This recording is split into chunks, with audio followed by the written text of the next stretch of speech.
오늘 하나님께서 우리에게 주신 말씀 함께 나누도록 하겠습니다. 빌립보서 2장 5절에서 11절까지의 말씀입니다. 말씀 읽도록 하겠습니다. 빌립보서 2장 5절에서 11절입니다. 제가 먼저 읽겠습니다. 여러분 안에 이 마음을 품으십시오. 이것은 그리스도 예수 안에 있던 마음이기도 합니다. 그분은 본래 하나님의 본체셨으나 하나님과 동등됨을 기득권으로 여기지 않으시고 오히려 자신을 비워 종의 형체를 가져 사람의 모양이 되셨습니다. 그리고 그분은 자신을 낮춰 죽기까지 순종하셨으니 곧 십자가에 달려 죽으신 것입니다. 그러므로 하나님께서는 그를 지극히 높여 모든 이름 위에 뛰어난 이름을 주셨습니다. 이는 하늘과 땅 아래에 있는 모든 사람들이 예수의 이름 앞에 무릎을 꿇게 하시고, 함께 읽겠습니다. 모든 입으로 예수 그리스도를 주라 시인하게 하셔서 하나님 아버지께 영광을 돌리게 하시려는 것입니다. 아멘. 네, 오늘은 이 대강절을 저희가 또 대림절이라고도 부르는 이 시간을 지나가면서 특별히 예수 그리스도의 그 오심에 대한 그분의 성육신에 대한 신비를 나누고 있습니다. 지난주 요한복음에 이어서 오늘은 빌립보서를 통해서 이 사랑을 배우다라는 제목으로 함께 말씀을 나누겠습니다. 요즘 청년들 가운데 이 일론 머스크를 모르는 사람은 거의 없을 것입니다. 이 전기차 회사 이 테슬라의 이 CEO이면서 우주기업 이 스페이스 X의 설립자가 바로 이 머스크이죠. 그러니까 전 세계에서 가장 많은 돈을 가지고 있는 한 사람이죠. 하지만 그것으로 만족하지 못하고 우주까지 가려고 하는 사람이 바로 머스크 아닙니까? 그래서 많은 사람들이 그에 대해서 궁금해하죠. 그는 과연 어떤 사람인가? 도대체 어떠한 삶을 살아가고 있는가? 제가 과거에 이 머스크에 대한 인터뷰를 본 적이 있는데 그의 부인들에 대한 이야기였습니다. 부인의 이야기가 아니라 부인들에 대한 이야기였죠. 그런데 그들이 공통적으로 증언하는 하나의 이야기가 있었는데 그게 무엇이냐면, 그러니까 머스크 곁에 있어도 그의 세계 안으로 들어가는 것은 거의 불가능했다라는 것입니다. 그러니까 함께 밥을 먹고 있어도, 같은 공간에서 시간을 보내고 있어도 그에게 어떤 영감이 떠오르는 그 순간 이 아내든 가족이든 약속이든 모든 것들이 다 뒷전이 된다는 것입니다. 한번 그에게 일모드가 켜지면 누구도 그것을 멈출 수 있는 사람이 없었다는 것입니다. 심지어 머스크 본인도 이 대학 강연에서 이러한 이야기를 한 적이 있죠. 위대한 일을 이루고 싶다면 삶의 모든 우선순위를 그 비전에 맞춰야 한다. 이 멀쩡한 가족을 희생시키면서까지 그는 인생의 효율을 이야기합니다. 그리고 생산성의 극대화를 추구해야 한다. 그래야 성공할 수 있다고 이야기를 하는 거죠. 그렇기 때문에 그가 이뤄낸 이런 커리어에 수많은 사람들이 박수를 보내고 동경을 하기도 하지만, 한편으로는 정말 저렇게까지 해서 성공해야 되나? 저런 삶이 정말로 가치 있고 우리가 따라가야 할 그런 롤 모델과 같은 인생인가? 혀를 차기도 한다는 것이죠. 여러분, 이 시대에 정말로 많은 사람들이 사랑하고 많이 채용하고 있는 단어들을 생각을 하면 가성비, 효율, 퍼포먼스, 우리조차도 굉장히 많이 부르고 또 따라가길 원하는 주제 아닙니까? 그러니까 얼마나 적게 넣고 얼마나 많이 뽑아낼 수 있냐, 그게 우리의 관심사라는 겁니다. 그러니까 본능적으로 우리가 이러한 이 원리 안에서 계산을 하게 된다는 것이죠. 인생의 효율성을 극대화하는 삶을 살아간다는 것입니다. 자, 그런데 오늘의 본문을 한번 보자는 거죠. 오늘 우리가 묵상해야 할 그 성육신하신 예수 그리스도의 삶을 보자는 겁니다. 바울은 그분을 향해서 뭐라고 표현하냐면, 그는 근본 하나님의 본체시라고 이야기하죠. 그냥 하나님과 닮은 분이라고 이야기하는 것이 아니라 그냥 하나님의 피를 나눠받은 어떤 한 존재라고 이야기하지 않죠. 그러니까 하나님과 완전히 똑같은 하나님 자신이 바로 예수 그리스도시다라는 겁니다. 제가 지난주에 요한복음 1장을 설교하면서 말씀드렸죠. 그러니까 헬라 철학의 세계관에서 이 신적인 존재가 이 사락스, 이 흙을 입고 이 땅 가운데 온다는 것은 말도 안 되는 일이 아니었습니까? 그러니까 완전하고 초월한 존재가 썩어지고 심지어 아프고 또 늙고 죽을 수밖에 없는 이 한계 많은 육신 가운데 갇힌다는 것은 말이 되지 않는다는 것이죠. 그래서 이 초대교회 가운데 가장 뜨거운 논쟁이 뭐라 그랬죠?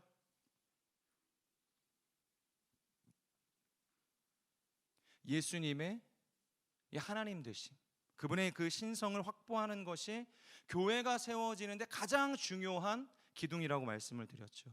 그러니까 이게 없으면 교회가 존립할 수 있는 아무런 근거가 없다는 것입니다. 그러니까 교회의 생명은 예수의 신성을 지킬 수 있는가, 그것을 지킬 수 없는가에 달려 있었다는 것입니다. 자, 그런데 그렇게 중요한 교회의 가치, 우리가 반드시 세워야 할 그 교회의 이 기둥을 정면으로 거스르며 가장 강력한 도전을 하신 분이 누구시냐? 굉장히 역설적으로 예수 그리스도셨다라는 겁니다. 바로 그분이 인간이 되시는 사건, 그분의 성육신이었다는 거예요. 여러분, 이것만 하지 않았으면 아마 그런 큰 도전 받지 않았을 겁니다. 그러니까 초월적인 존재로, 신적인 존재로 자신의 능력을 아마 세상 가운데 보여주셨다고 한다면 사람들이 반대하지 않았을 거예요. 헬라 철학에 매료되어 있던 사람들도 아마 예수님을 따라가지 않았겠습니까? 자, 그렇다고 한다면, 전능하신 하나님이라고 한다면 우리가 100번 양보했다 치고 조금 더 효율적인 방법으로 구원할 수 없었을까요? 그냥 하늘에서 내가 너희를 용서한다. 그러니까 죄인을 사랑하시는 그분의 마음은 알겠다는 거예요. 우리도 동의하는데 그것을 그와 같은 뭔가의 전능성에 기대서 하실 수는 없었겠냐는 것이죠. 그렇게 얼마든지 선언하셔도 되는데 왜 굳이 인간의 몸을 입고 그 좁은 팔레스타인의 시골 마을에서 태어나서 가난한 목수의 아들로 자라고 또 배신당하고 모욕당하고 끝내는 십자가에 달려 죽으셨냐는 것입니다. 너무 비효율적이라는 거죠. 그러니까 우리가 선호하고 사랑하는 방식으로 계산하면 너무 가성비가 떨어지는 구조라는 거예요, 이게. 그럼에도 불구하고 하나님께서는 예수님을 보내셨고 그 예수님은 그 하나님의 명령에 순종하셔서 끝내는 십자가에 달려 죽으셨다. 그리고 구원을, 가성비 떨어지는 어떻게 보면 구원을 완성하시는 거예요. 왜 예수님은 육신을 입고 이 땅에 오신 걸까요? 굳이. 그 답이 바로 창세기 15장에 있습니다. 하나님께서 아브라함과 맺으신 이 횃불 언약이라고 이야기하는 그 언약에 답이 있습니다. 우리 창세기 15장 8절의 말씀을 같이 한번 읽도록 하겠습니다. 시작.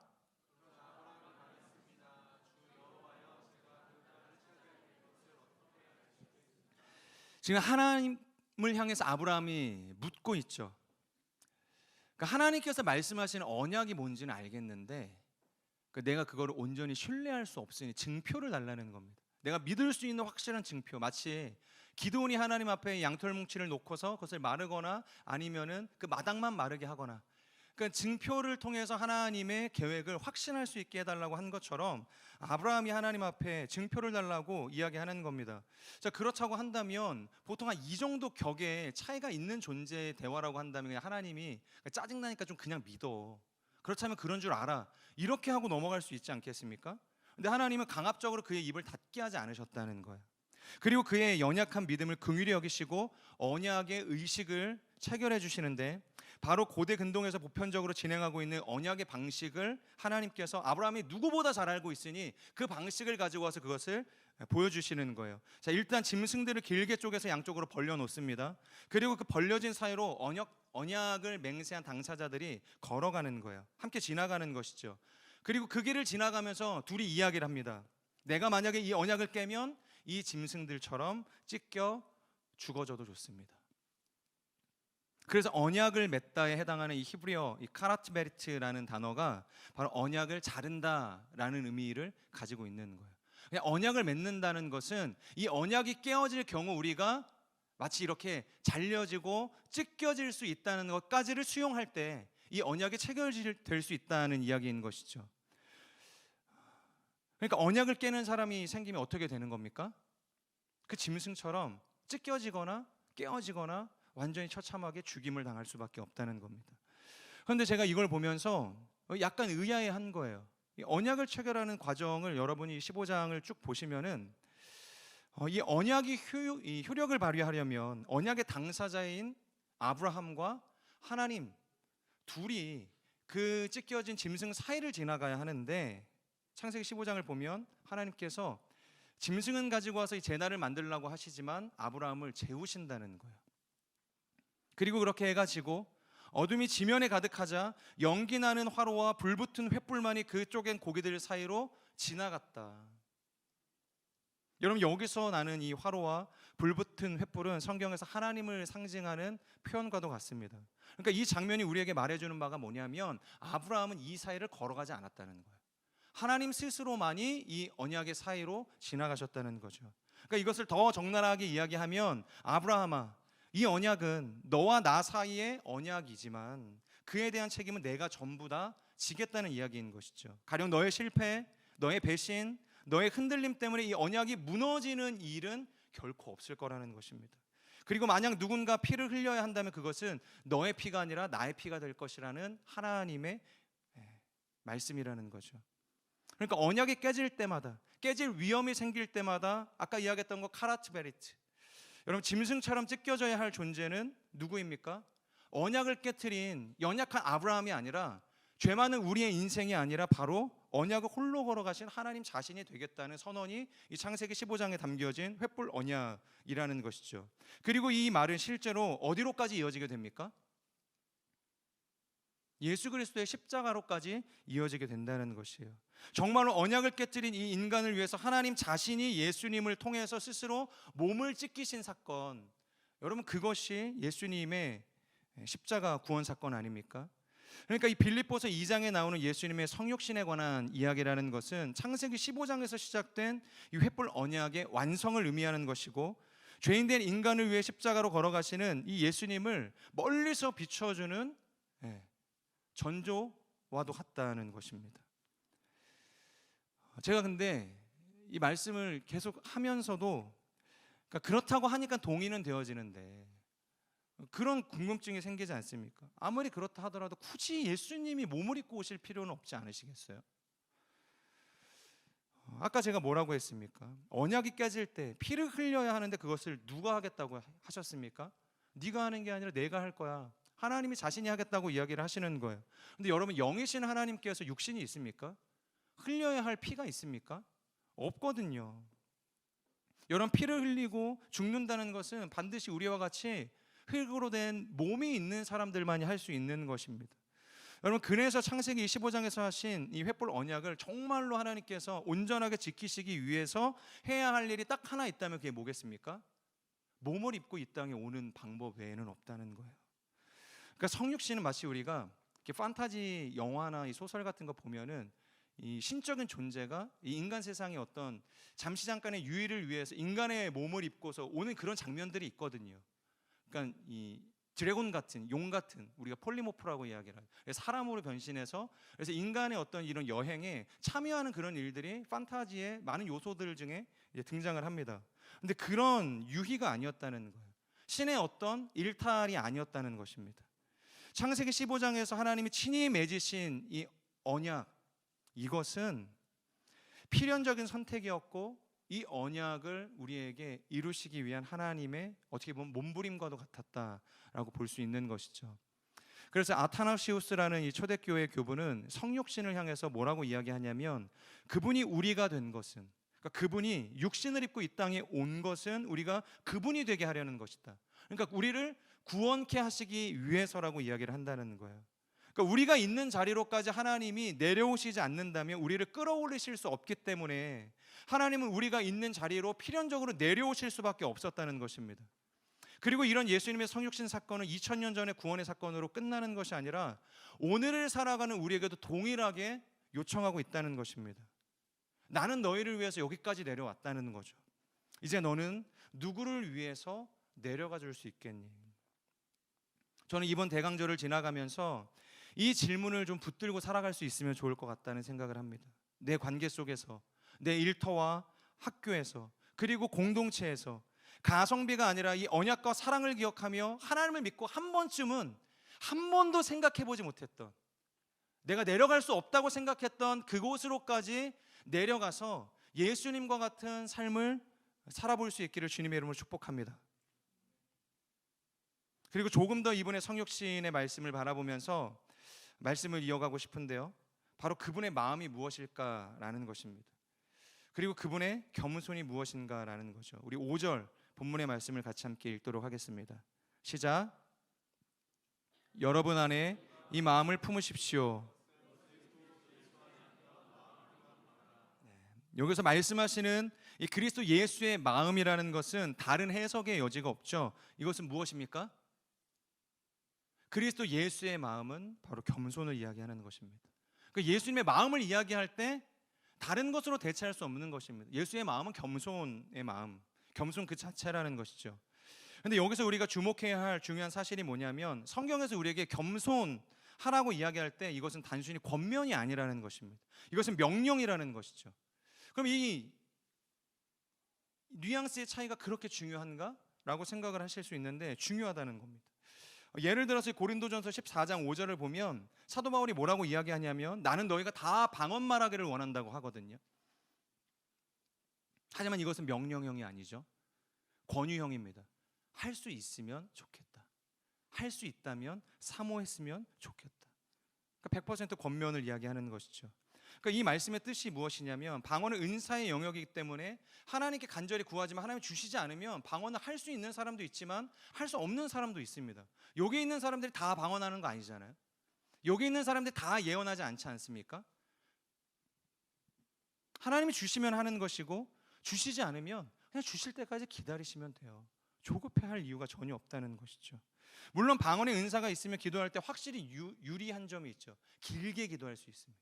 평강 가운데, 확신 가운데 믿음을 가지고 1시간이든 2시간이든 기도할 수 있어요. 근데 우리의 말로 언어로 조합을 해서 문장으로 기도를 하려면 한 30분 기도하기도 너무 힘들죠. 그래서 방언으로 기도한다는 것은 우리의 기도 생활 가운데 굉장히 큰 유익이 있는 것이기 때문에 저는 이곳에 있는 모든 분들이 다 방언하실 수 있기를 주님의 이름으로 축복합니다. 방언의 은사를 사모하십시오. 하지만 그 방언의 은사가 없는 사람이 기도한다고 해서 기도의 능력이, 그러니까 기도의 아웃풋이 더 잘 나오는 것이 아니라는 거예요. 방언으로 기도하니까 하나님께서 오케이, 너는 방언으로 2시간 기도하니까 응답해 줄게, 빠르게 응답해 줄게, 이런 게 아니라는 거예요. 실제로 한국교회에서 크게 쓰임을 받으셨던 목사님 중에서도 평생 방언의 은사 없이 그냥 기도하면서 생을 마무리하신 분들도 많지 않습니까? 기도는 방언으로 하든 한국말로 하든 그 자체로도 동일한 효력과 능력을 발휘할 수 있는 것이죠. 그래서 방언은 있으면 좋지만 없어도 신앙의 본질에는 아무런 상관이 없습니다. 방언이 없어도 교회는 세워질 수 있는 거예요. 방언을 못한다고 해서 영성이 떨어지는 것도 아니고 열등감을 느낄 필요도 없는 것입니다. 그래서 사도 바울도 성경에서 수차례 방언에 대해서 권면할 뿐이지 명령하지는 않는다는 거예요. 자, 그런데 오늘 본문에서 이야기하는 이 겸손은 권면이 아닙니다. 할 수만 있거든 아들아 회사에 가서 좀 겸손하게 생활했으면 좋겠어. 부모님이 권면하시잖아요. 근데 성경에서는 권면의 수위가 이 정도가 아니라는 거예요. 할 수 있으면 하는 선택지가 아니라는 것입니다. 이것은 엄중한 하나님의 명령인 것이죠. 겸손은 선택할 수 있는 은사가 아닙니다. 그러니까 겸손은 예수님을 내 구주로 영접한 택함받은 모든 사람들이라면 불가피하게 그 누구도 피할 수 없이 가야만 하는 지점이라는 거예요. 갈 수도 있고 안 갈 수도 있는 길이 아닙니다. 예수님을 만나고 그분께 감동을 받은, 성령 받은 사람이 그 마음이 겸손한 쪽으로만 흘러가야 하는데, 맞죠? 그래서 칼빈이 이야기하는 성도의 견인이라고 이야기합니다. 그러니까 하나님께서 택함 받은 사람을 구원에 이르기까지 놓지 않으시고 무조건적으로 견인해 가신다고 해요. 그런데 그 견인을 그러니까 우리가 한편으로 이렇게 생각을 해요. 아, 우리가 뭘 하든 하나님께서는 그냥 멱살 잡고 끌고 가시는구나, 이런 개념이 아닙니다. 이 견인을 이야기할 때 견인 속에 담겨진 의미는 하나님께서 우리를 결국 겸손하게 하신다는 거예요. 그러니까 그 견인의 과정 가운데, 견인과 구원의 완성 가운데 성화라는 게 있는 겁니다. 그러니까 견인을 하면서 우리를 겸손하게 하시는 거예요. 하나님 닮은 형상으로 이 땅에서 살아갈 수 있는 존재로 만들어 가신다는 것입니다. 여러분, 성령 받은 사람이 교만할 수 있습니까? 아니라고 하시지만 교만할 수 있어요. 저도 성령 받았지만 굉장히 교만할 때는 또 교만합니다. 교만할 수 있어요. 네. 그런데 만약 성령 받은 사람이 교만할 수 있지만 교만할 때 일어나는 일이 뭐겠습니까? 그 높아진 마음 때문에 우리 안에 계신 성령님과 계속해서 충돌이 일어날 수밖에 없다는 거예요. 그러니까 교만한 사람의 인생은 기쁨이 넘치는 것이 아니라 계속해서 괴로울 수밖에 없는 거예요. 왜? 내 안에 성령님께서 계시기 때문에 성령님의 의지와 나의 이 교만의 높아진 의지가 계속해서 충돌을 하는 겁니다. 부딪히는 거예요. 하나님의 영은, 이 그리스도 예수의 마음은 겸손의 마음이기 때문에 계속해서 높아진 우리의 마음과 부딪힐 수밖에 없다는 것입니다. 여러분, 이 예수님의 겸손이라는 게 무엇일까요? 오늘 본문 2장 6절 그리고 8절에서 그 겸손의 본질에 대해서 설명을 하는데, 이것은 쉽게 우리가 읽는다고 해석이 되어질 수 있는 본문은 아니라는 생각이 들어요. 이해하기 쉽지 않은 깊은 본문이지만 이 말씀의 뜻을 정확하게 알게 되면 정말로 이것만큼 신비롭고 우리의 신앙을 강건하게 해주는 본문이 없다는 생각이 듭니다. 일단 예수님이 친히 보여주신 이 겸손을 이해하기 위해서 7절에 나오는 종의 형체를 그분이 가지셨다라는 표현이 있습니다. 이 형체라는 단어의 의미를 우리가 정확하게 알아야 하는데, 헬라어를 보면 이 사물의 외모나 형체를 표현할 때 두 가지를 사용을 하는데요. 하나는 스키마고 하나는 몰페라는 단어를 사용합니다. 그러니까 먼저 스키마는 얼마든지 내가 바꿀 수 있는, 흉내낼 수 있는 외형을 이야기할 때 스키마라는 단어를 사용하거든요. 제 과거에 한 기사에서 이 올드보이로 유명한 박찬욱 감독의 이 글을 읽은 적이 있는데, 정말 탑 클래스의 배우를 정의할 때 다소 거친 표현이지만 그분이 뭐라고 이야기를 했냐면, 구라를 잘 치는 배우, 그러니까 구라를 잘 치는 배우가 탑 클래스 배우라고 이야기를 한다는 거예요. 그러니까 연기를 통해서 완벽하게 자신이 통제되어지고 변화되어질 수 있는 사람이 탑 클래스의 배우라는 것입니다. 그러니까 예를 들어 어떤 배우에게 의사 역할을 맡겼더니 눈빛부터 완벽주의적인 이 의사가 되는 거예요. 외과 과장님이 되는 겁니다. 그리고 또 검사 역할을 맡겼더니 검사처럼 보여요. 또 시한부 환자의 역할을 맡겼더니 막 30kg, 40kg도 막 감량해가지고 그렇게 연기에 헌신을 하는 것이죠. 근데 중요한 게 뭘까요? 여기서 중요한 거, 아무리 외과 의사 같아도, 검사장 같아도, 시한부 인생의 어떤 진짜 말개 인생을 살아가고 있는 환자의 모습처럼 보여도 결국에는 의사도 아니고 검사도 아니라는 겁니다. 그냥 싱크로율이 거의 100%에 가까운 연기자일 뿐이라는 거예요. 이처럼 뼛속까지 흉내내어 만들 수 있고 언제든지 배역에 따라서 바꿀 수 있는 형체를 이야기할 때 성경에서는 스키마, 헬라어라는 단어를 사용한다는 것이죠. 그래서 예전에 이 신학이 좀 발전되어지기 전에 이 고전적으로 우리가 삼위일체를 해석할 때 성부, 성자, 성령이 어떻게 삼위이면서 하나일 수 있냐라는 생각을 했을 때 양태론도 이야기를 했지만, 그때 당시에 연극에서 주로 사용했던 가면을 이야기할 때 라틴어로 페르소나라고 사용을 하는 그 가면으로 이 삼위일체를 이해하려고 했습니다. 계속해서 가면을 썼다 벗었다 썼다 벗었다 하면서 가면을 쓸 때마다 다른 존재가 되어지는 거예요. 그러니까 성부, 성자, 성령도 이런 어떤 개념으로 고전 삼위일체에서는 해석을 했다는 것이죠. 자, 그런데 반면에 형체를 의미하는 또 다른 단어, 이게 정말로 중요한데, 이게 오늘 이 2장 6절, 7절, 8절에서 쓰이는 이 몰페라는 단어입니다. 그러니까 예수님이 종의 형체를 가졌다고 할 때는 스키마가 아니라 이 몰페라는 단어가 사용된다는 것이죠. 그러니까 사람이 죽었다 깨어나도 바꿀 수 없는 그 존재의 본질을 이야기할 때 이 몰페가 사용이 되어집니다. 가령 어떤 사람이 분장을 통해서 겉모습을 남성이나 여성으로 꾸밀 수 있습니다. 그러나 태어날 때 결정된 이 본질적인 성별을 바꿀 수 있습니까? 그러니까 유전적인 나의 DNA를 바꿀 수 있습니까? 염색체를 우리가 바꿀 수 있습니까? 물론 어떤 분들은 성전환 수술을 하면 되지 않느냐고 그렇게 반문하실 수 있을지 모르겠어요. 하지만 여러분, 아무리 성전환 수술을 한다고 해도 본질적인 우리의 이 고유의 성은 바꿀 수 없다는 것입니다. 호르몬을 투여하면 외모나 목소리가 조금 변할 수 있죠. 남성이 여성의 어떤 모습으로 조금씩 변화되어지는 것들을 우리가 볼 수 있습니다. 훈련을 통해서 정말로 정교한 여성처럼 남성처럼 살아갈 수 있을지는 모르겠습니다.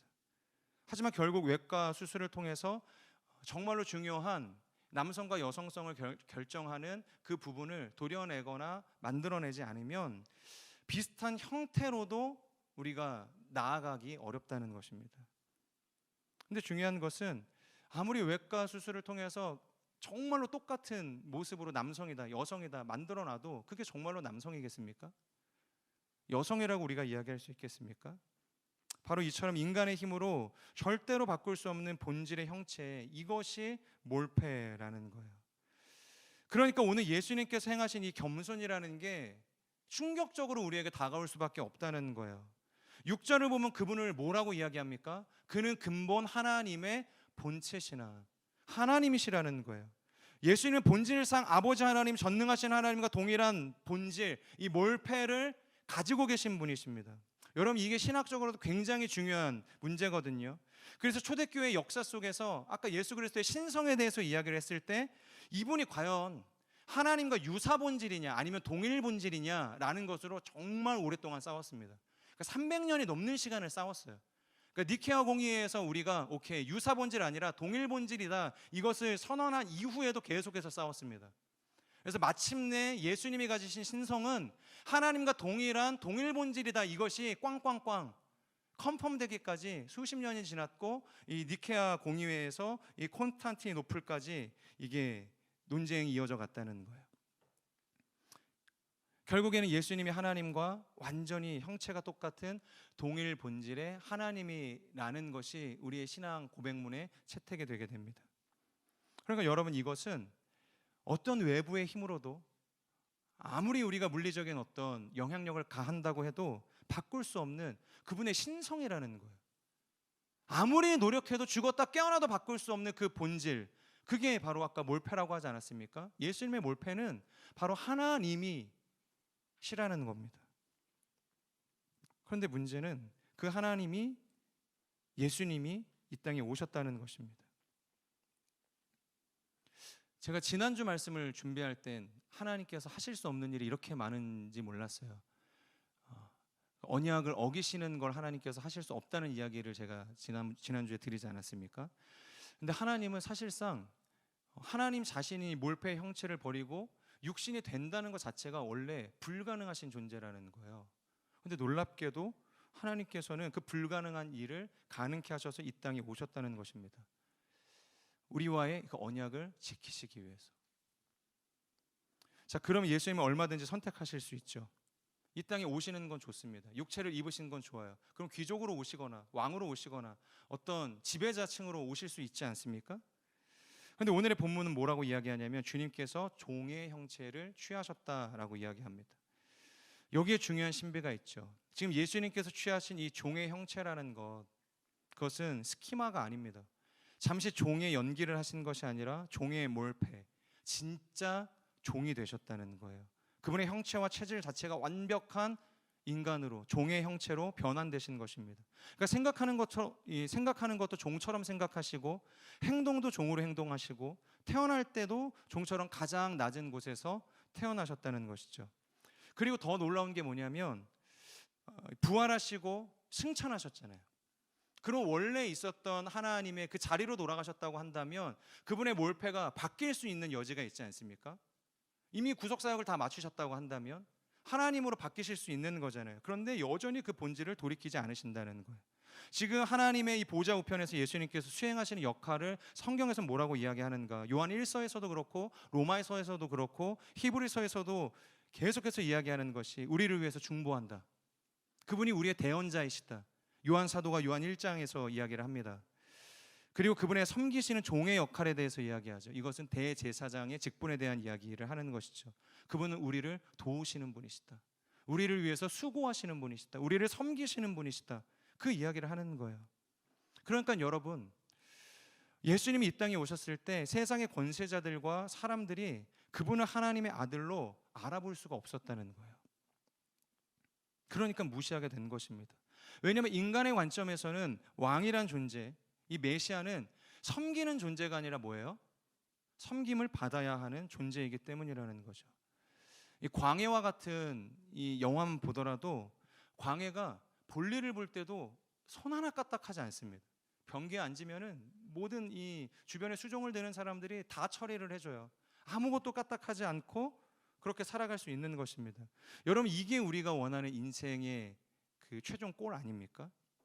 아내에게 섬김받고 남편에게도 섬김받고 지위가 높아질수록 내가 하는 일은 없어지고 나를 섬기는 사람들은 많아지는 인생. 여러분, 우리는 이것을 성공이라고 이야기한다는 거예요. 그래서 가만 보면 우리가 자녀를 양육할 때도 공부를 강조하는 이유가 뭐예요? 뭔가 굉장히 좋은 의미를 부여해서 동기부여해서 아이에게 공부를 강조하지만 사실 그 강조의 이면을 보면 그래야 불임을 당하지 않고 세상에 위에서 부리는 사람이 된다는 어떤 숨겨진 우리의 마음이 있지 않습니까? 그런데 예수님은 달랐다는 것이죠. 예수님은 모든 생태계의 정점에 계신 창조주셨잖아요. 그런데 그분이 종으로 사셨다는 겁니다. 그러니까 사람이 기대하는 메시아는 왕인데 군림하는 존재인데 정작 오신 분은 종이니 사람들이 알아볼 수가 없는 거예요. 매칭이 안 되는 겁니다. 예수님이 실제 종들과 섞여 계실 때 누가 종이고 누가 메시아인지 구별이 되지 않을 정도로 그분은 정말로 연기가 아니라 스키마가 아니라 몰패, 진실한 종의 형체를 가지고 살아내신 하나님이셨다는 거예요. 여러분, 이것이 하나님 나라의 신비인 것입니다. 하나님 나라는 섬김을 받는 것이 아니죠. 그래서 교만한 사람은 하나님 나라에 들어갈 수 없는 것입니다. 하나님 나라에는 가장 높은 존재일수록 섬기는 역할을 하기 때문이죠. 그래서 하나님 나라는 인간이 하나님을 섬기는 나라가 아니라 하나님이 인간을 섬기는 나라, 그것이 하나님 나라입니다. 여러분, 이것은 창조 사역만 보아도 알 수 있어요. 하나님께서 7일 동안 뭘 하셨습니까? 천지를 창조하셨죠.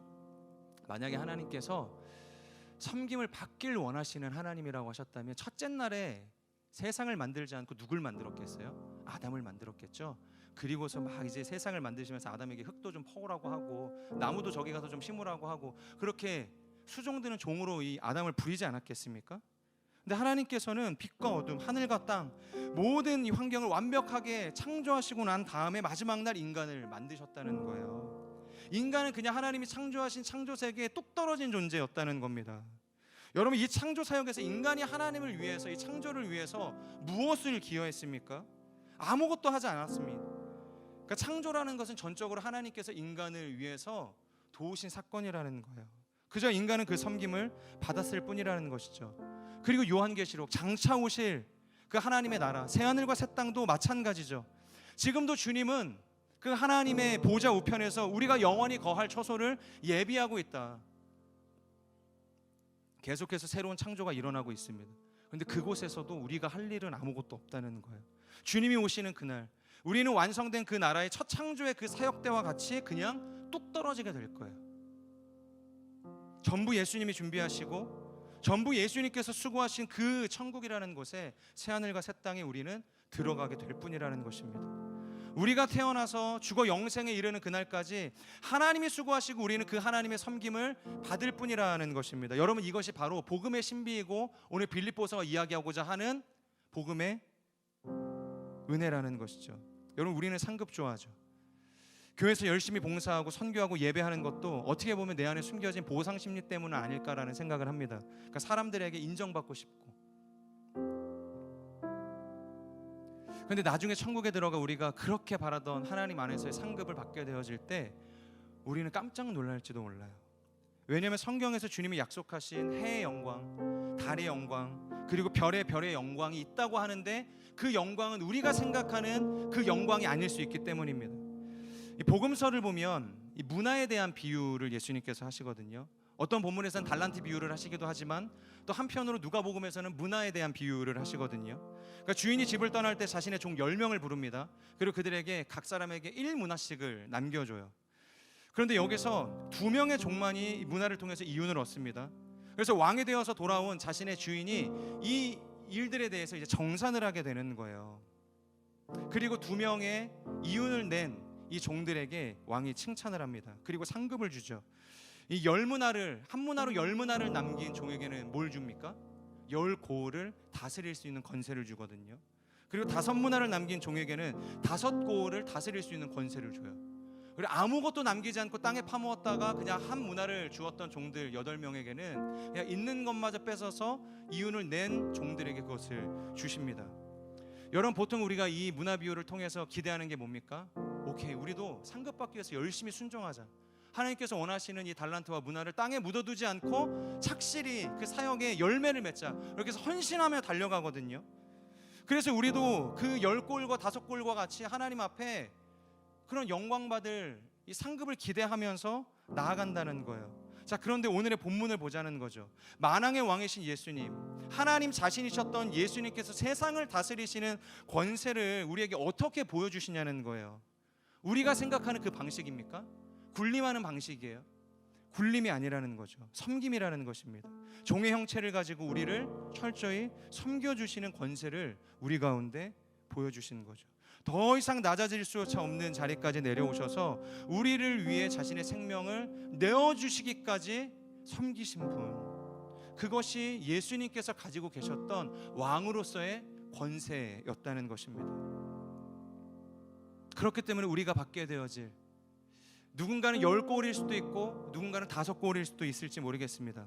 하지만 성경은 단 한 번도 우리에게 이 10골을 다스리는 권세가 군림하는 권세라고 이야기한 적이 없다는 거예요. 그래서 우리의 이 신앙의 가치관이 바뀌어야 되는 겁니다. 하나님 앞에 우리의 신앙의 열심으로 기대하는 그 상급이 이러한 상급이 되어야 하는 거예요. 하나님 나라에 가면 계속해서 예수님과 함께 그 나라를 섬기는 인생이 되는 것, 10고울을 섬기는 하나님 안에서의 상급을 받는 것, 그것이 우리가 기대해야 할 상급의 꼴이라는 것입니다. 저는 이 대림절의 시간을 통해서 우리의 체질이 완전히 변화되기를 주님의 이름으로 축복합니다. 이 땅에서 살아가는 우리의 목표와 가치가 완전히 뒤집혀질 수 있기를 소망합니다. 더 이상 내가 원하는 상급을 위해서 잠깐 이 종의 형체를 가진 것처럼 스키마, 연기하는 인생이 아니라 내 존재의 방향, 내 기질, 내 성격, 내 욕망이 정말로 진실한 예수 그리스도의 마음을 닮은 이 몰패, 진실한 종으로서 살아낼 수 있는 인생이 되기를 주님의 이름으로 축복합니다. 그래서 가정에서, 교회에서, 일터에서 더 높은 자리를 꿈꾸기보다는 더 낮은 자리, 더 힘들지만 주님께서 우리를 보내시는 그 자리를 사모하며 나아갈 수 있는 거룩한 인생이 되기를 주님의 이름으로 축복합니다. 우리 같이 함께 기도하겠습니다. 하나님, 오늘 이 빌립보서 2장의 말씀을 통해서 종이 되실 수밖에 없는 그 예수님의 선택에 대해서 우리가 함께 나누었습니다. 우리가 죽었어야 할 그 자리에 주님이 오지 않으셨다면, 주님이 종의 형체를 입고 이 땅에 오지 않으셨다면 죽어야 할 존재는 예수님이 아니라 우리였을 것입니다. 하나님께서는 우리를 죽이지 않으시기 위해서, 우리가 영원한 불못으로 나아가기를 원치 않으시기에 이 땅 가운데 예수님을 보내셔서 그분을 우리 대신 죽게 하셨습니다. 그리고 그 하나님의 뜻에 따라서 예수 그리스도께서는 순종하심으로 종의 형체, 진실한 몰패를 입고 이 땅에 오신 줄로 믿습니다. 하나님, 다시 한번 우리의 닫혀진 눈이 뜨이게 하여 주시옵소서. 성공이라는 이름으로 우리가 높아진 자리를 사모하며 나아가는 인생 되지 않게 하여 주시고, 하나님께서 예수 그리스도를 이 땅에 종의 형체를 가진 사람으로 보내신 것처럼, 그리고 우리를 섬기시는 왕의 권세를 우리 가운데 내어 보이신 것처럼 우리도 섬기는 인생으로 나아갈 수 있도록 인도하여 주시옵소서. 섬김을 통하여서 하나님 나라에 들어가는 거룩한 인생이 될 수 있도록 역사하여 주시옵소서. 누군가를 중보하고 사랑하고 섬기고 기뻐하며 연합을 이루는 하나님 진실한 하나님 자녀의 삶을 살아갈 수 있도록 우리를 인도하여 주시옵소서. 말씀을 기억하면서 우리의 삶을 올려드리며 함께 통성으로 기도하며 나아가겠습니다. 오 신실하신 하나님, 하나님께서 우리의 인생 가운데 찾아오셔서 우리 가운데 놀라운 섬김의 본을 보여주심을 감사합니다. 그 섬김의 왕이 되신 예수 그리스도를 우리가 찬양합니다. 죽을 수밖에 없는 우리의 인생, 찢겨지고 쪼개질 수밖에 없는 우리의 인생이었지만 하나님께서는 우리를 쪼개지 않으시고 피 흘리게 하지 않으시고 영원한 불목 가운데 던지지 않으시고 하나밖에 없는 독생자 예수 그리스도를 이 땅에 보내셨음을 우리가 믿음으로 고백합니다. 그의 섬김으로 인하여, 그의 순종으로 인하여, 그의 낮아지심으로 인하여 오늘 우리가 살게 되었음을 믿음으로 고백합니다. 주여, 우리도 그 주님을 닮아서 하나님 그 섬김의 자리로 나아가게 하여 주시옵소서. 하나님과 함께 그 꿈을 꾸는 인생이 되어질 수 있도록 우리를 인도하여 주시옵소서. 우리의 평안을 위해서 하나님 누군가를 짓밟고 짓누르며 하나님 올라가는 인생 되지 않게 하여 주시고, 낮아짐으로 자신의 생명을 내어주기까지 우리의 평안을 위해서 헌신하시고 섬김을 마다하지 않으셨던 예수 그리스도와 같은 인생 살아갈 수 있도록 하나님 우리를 인도하여 주시옵소서. 주여, 이 대림절의 기대를 지나가는 순간 하나님 성육신하신 예수 그리스도를 바라보는 인생들 다 되게 하여 주시옵소서. 교만해지고 높아진 우리의 모든 마음들을 꺾으시고, 오 주님, 성령과 충돌하는 인생을 멈추게 하여 주시고, 기쁨으로, 안전함으로, 사모함으로, 겸손의 자리로 종의 물패를 입고 나아가는 인생들 될 수 있도록 하나님 인도하여 주시옵소서. 주여,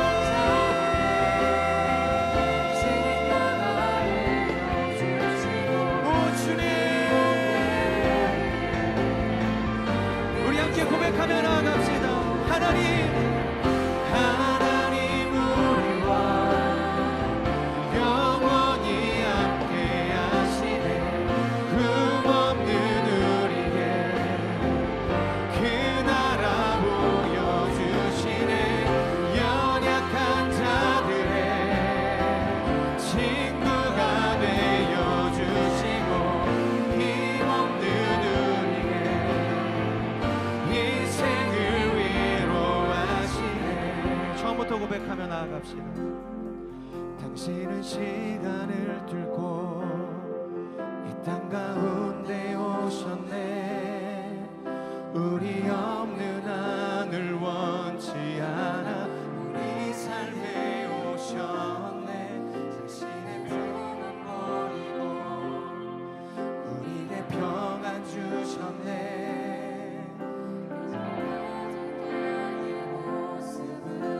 우리 한 번 더 고백하며 나아갑시다. 당신의 시간을 뚫고 이 땅 가운데 오셨네. 우리 없는 하늘 원치 않아 우리 삶에 오셨네.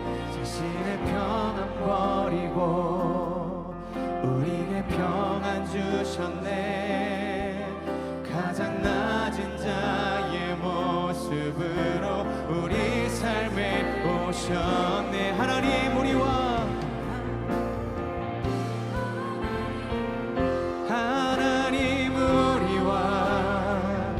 영원히 함께 하시네. 흠없는 우리의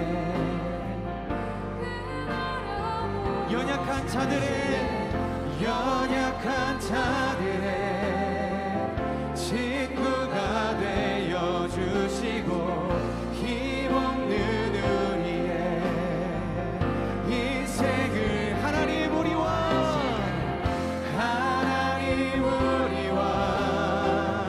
영원히 함께 하시네. 흠없는 우리의 그 나라 보여주시네.